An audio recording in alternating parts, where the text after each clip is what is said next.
Hello, my beautiful U-Build-It partners, friends, and associates. Today's sales training is not going to be focused so much on that way as something new that I learned. A few of y'all are going to be like, well, duh, how'd you already know that? Some would be like, that doesn't even fully make sense, and hopefully at least one or two will get something from it. But I learned something new. Very quick background. I want to try to make this short as I possibly can. We had a seminar. We haven't even had our official grand opening yet on the 4 franchises in Houston. But we've got people and we're getting set up, and the whole story that I won't bore you with. And Mark Jeffers had a lot of home shows that that season, so we felt we had to do a seminar. And we got that put together, and I greatly compliment Mark Jeffries on bringing in support. I want to back up and say I've done a lot of seminars. I don't know if I've done more than anyone else out there, but it's going to be pretty close. Early on, I took the advice of have the subcontractors there and suppliers, and if you give them a couple minutes to talk, it's really neat and all that stuff. And I quickly found not to do that, because what I found was these guys can't talk. They were just terrible at it, and they also wouldn't sit down and shut up. So I got to where I would have one sponsor, usually, matter of fact, exclusively, a lender. I would go over them exactly how they're going to talk. Most of them are salespeople, so they knew how to speak before a crowd, and I would give them just a couple minutes, and I'd always reiterate, sell your stuff, but dude, you're here to back up, support, and sell me. And they got that, and it worked well. Because of the times of your seminars and evenings, I always ponied up the money, and I honestly always had to pay it out of my own pocket to have some snacks and some drinks there. Because variation of some venues, I would often try to simplify that as much as possible. When they're charging $5 for a soda, I would say, let's go to a couple gallons of iced tea, some water, and some coffee. Of which I never had anyone get the coffee. It's one of those you feel like you should have out there, but nobody ever drinks it. So I would tell you my own experience, quit.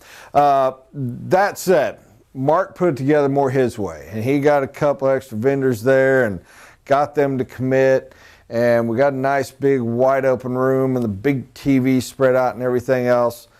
And while we dropped the ball, and by we I mean me and my people, and we should have had more people there, it was still a good crowd. It was 29 people, but I learned 2 things. Normally, I worry about having too many supporters, too many vendors, etc., too many employees at one of them. In this case, we had 29 potential clients, and I'd say at least 21 others. But it worked. I made some of them sit around in the crowd, and most stood up and everything, but we didn't overwhelm the numbers. It just filled. It was a phenomenal crowd. It was a large crowd. It made it seem big, and it went really well.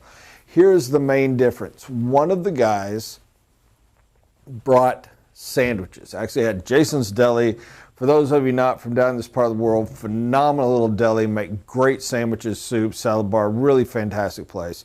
Had them deliver a tray of just their massive sandwiches cut in half, plenty for everyone. Now, we had the classic, what I would normally provide, the bags of chips and the soda and the Gatorade and water that people had through. But because of the weather and traffic, we started late. We didn't start till 6:50. And it honestly lasts, like they always do, about an hour and a half. So, I mean, it's 8:20 by the time we're done. And then, instead of letting any of the vendors talk, at the end I just said, raise your hand, and I introduced them, and I said who they were and what they were doing. And the classic ending of, stay late to talk, we'd love to visit with you, everything else. We always have a huge crowd, but that stays. But it's kind of, if you had 30 people, 10 gone. 20 want to grab somebody and talk, but then they want to talk to 2 or 3 of us specifically. The others like, yeah, you're nobody, I don't want to talk to you. And half of them give up before they ever get through the line. Kind of like Preacher gave a great sermon. You really want to shake his hand and tell him he did good, and you're staying in the little reception line, but you get the one guy that needs counseling, you're like, we'll tell him next week, and you scoot and go around the door. That happens. That's why you do the follow-up calls. Everything else doesn't matter. Here is the plus of ours. Number one, the venue was not the classic country club, office, or renting a hotel. We actually did it in a flooring subcontractor's office. Big old 7,000 square foot place, tile, fixtures, hardwood floors, carpet, all that there. And he moved his stuff out of his floor. We rented a bunch of chairs. I think we had 70, and set them up, ran the power cord, put the little table out in the middle. It was fantastic. It gave people something to look at before we started. So the person that got there early, especially when they got there early and then had to wait because we had to start late, they don't sit there awkwardly and you're like, what do we talk about? It gave them something to look at. It was very cool. Second, when they wanted to talk to somebody specific that wasn't available, it gave them something to look at. The next is I pointed out the people and they were interested. Some wanted to talk to the cabinet person. Someone talked to the guy who had the office that had brought all this stuff. Some actually wanted to talk to the tile supply guy. Some wanted to talk to the lender. Some wanted to talk to the... They also wanted to talk to, hey, I'm in Mark Jeffers' territory, I'm in your territory, I'm in your territory. And they wanted to talk to all the different ones. It was incredible. Having in that area, having something for them to do to stay occupied was huge on getting people to stay and visit. Second, equal. Snacks carried over, the people were starving. I have never thought to provide food afterwards. These folks got those sandwiches, took them down. But because they had a meal, and a good meal, and one that didn't require an awkward plate that you're walking around with a fork with the classic country club hors d'oeuvres that are kind of messy, just that fantastic little sandwiches, they stayed forever. We were there till after 10 o'clock. There wasn't a single person that did the classic bolt. They stayed. We signed 2 contracts within 2 days. It was fantastic. And I learned something. And I probably should have just said, here's what I learned, and given it to you and said all the background story. I learned have something to entertain people around your background if you can. Beautiful doesn't matter. Impressive, fancy, wealthy doesn't matter as much as that.